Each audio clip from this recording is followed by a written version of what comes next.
ఒక్క అవకాశం ఇంతటి వాడిని చేసిందా?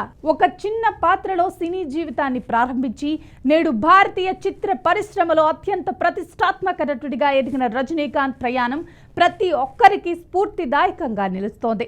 అర్ధ శతాబ్దం గడిచిన ఆయన లాంటి వారు మరొకరు లేరు. ఆగస్టు 14న విడుదలైన కూలీ మూవీ చూస్తుంటే ఆయనలో జోష్ మరింత పెరిగిందనే చెప్పాలి. రజనీ మేనియా కొనసాగుతోంది.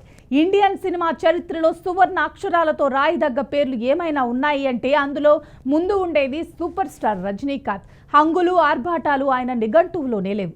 సింపుల్గా సామాన్యుడిలా అందరివాడిలా ఉండే south Indian power house Rajinikanth. December 12, 2025 అంటే ఈ రోజు కేవలం ఒక క్యాలెండర్ తేదీ కాదు. దక్షిణ భారత సినీ చరిత్రలో ఈ రోజు చాలా ప్రత్యేకమైనది. కోట్లాది మంది అభిమానులు ఆరాధించే 3 తరాల ప్రేక్షకులను తన అసాధారణమైన స్టైల్తో కట్టిపడేసిన సామాన్యుడి నుండి అసామాన్యుడిగా ఎదిగిన సూపర్ స్టార్ రజనీకాంత్ 75వ వసంతంలోకి అడుగుపెట్టారు. 75 ఏళ్ల పండుగ సందర్భంగా ఆయనకు సినీ ప్రముఖులు, రాజకీయ దిగ్గజాలు శుభాకాంక్షలు తెలుపుతున్నారు.